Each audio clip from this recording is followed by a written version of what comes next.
Hi guys, hope you're all well, hope you're all doing well. This is a second fight preview for the second boxing card next weekend, and this is the Azim card in Wolverhampton, of course, where we will see two hooping title fights on the card, and the return of top cruiserweight Petitjean in his 2-0 fight against Petitjean. Petitjean, which we'll start off with Petitjean against Petitjean, 12 pounds cruiserweight. Riapo hasn't fought since January. That January card in the first Ian Smith has Petitjean Junior card, where he beat a very top operating Christoph Dowaki. I think it's a 4th-round stoppage. I think it's around that area, wasn't it, for Petitjean? And he was promised a fight with one of the top guys in cruiserweight divisions at that time, which was Jon Satori, who was champion until he lost his belt to Chris Smith. He was pulled out of the fight against Jay Opataya, the best cruiserweight in this division. That was told he was mandatory for that, but purse bids failed, and Benson pulled Petitjean out that fight. I think it was Benson pulling Riapo out personally, because I think Petitjean would have wanted that fight, in my opinion, against Jai Opataya, and it would have certainly been a better opponent for Jai Opataya than really John Jobson. We know that, but Jai Opataya is fucking different gravy, isn't he? Different gravy in this division. And but in terms of this fight, it's quite a step down, unfortunately, for Riapo. Quite a step down. It's not been an easy victory for him.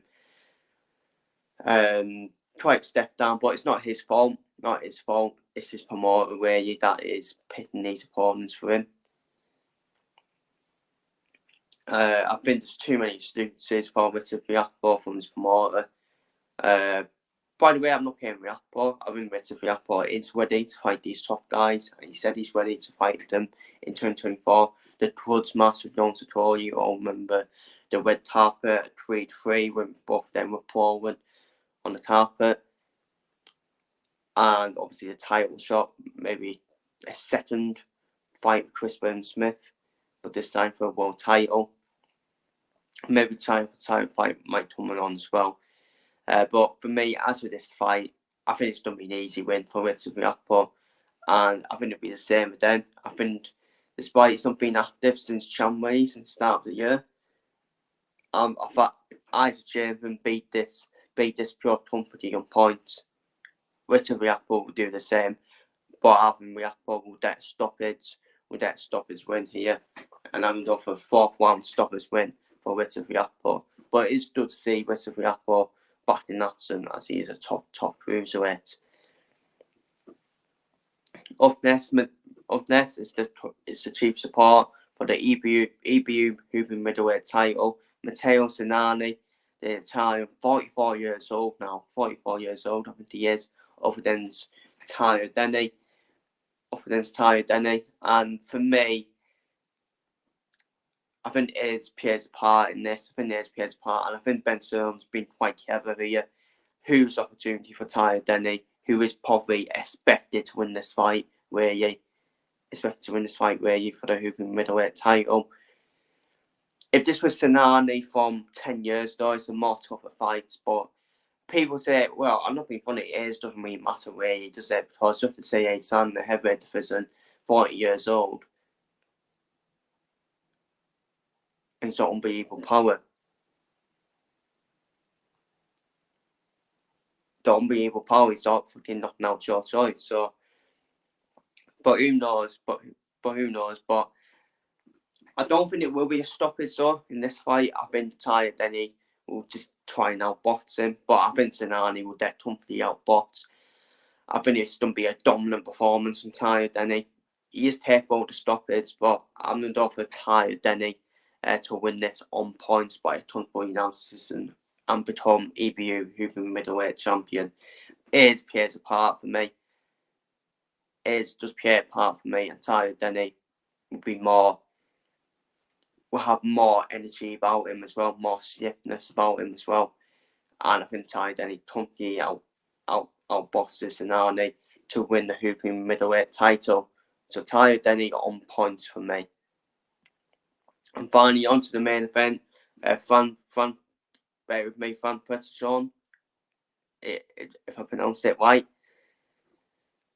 The Frenchman, the hooping super lightweight champion, defends his belts against the upcoming, who's been touted as the next British superstar, which is of course Azim. Azim, yeah, he's been, to be fair, he has been took the distance in the last 2 fights, but 2 good opponents as well. 2 good opponents, in my opinion. Then Santos Reyes and Alan Vanyan. Alan Vanyan was probably Azim's toughest fight so far. And you have to say, I think Vanyan is better than this pure Petitjean, in my opinion. In my personal opinion, anyways. I think this fight will do the distance again for Azim. I think it will do the distance then, as Franck is the SB and knows what it takes not to get knocked out or stopped.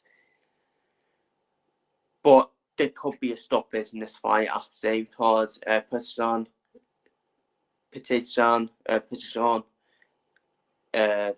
does have to come forward and does have to fight which suits Azim for me. It really does. But I am though for Azim to become hooping super lightweight champion, which was one of his targets for this year, and win by a comfortable point decision, in my opinion. So that is my Azim card preview and predictions. Feel free to leave your predictions down below in the comments. Take care, stay safe. So yeah, we've got one more to do, and it's going to be quite a long one as well, as it is a TNT Sports card, of course, the Magnificent Seven, of course, which I'm quite excited to do. So take care, stay safe, and feel free to leave your predictions down below in the comments.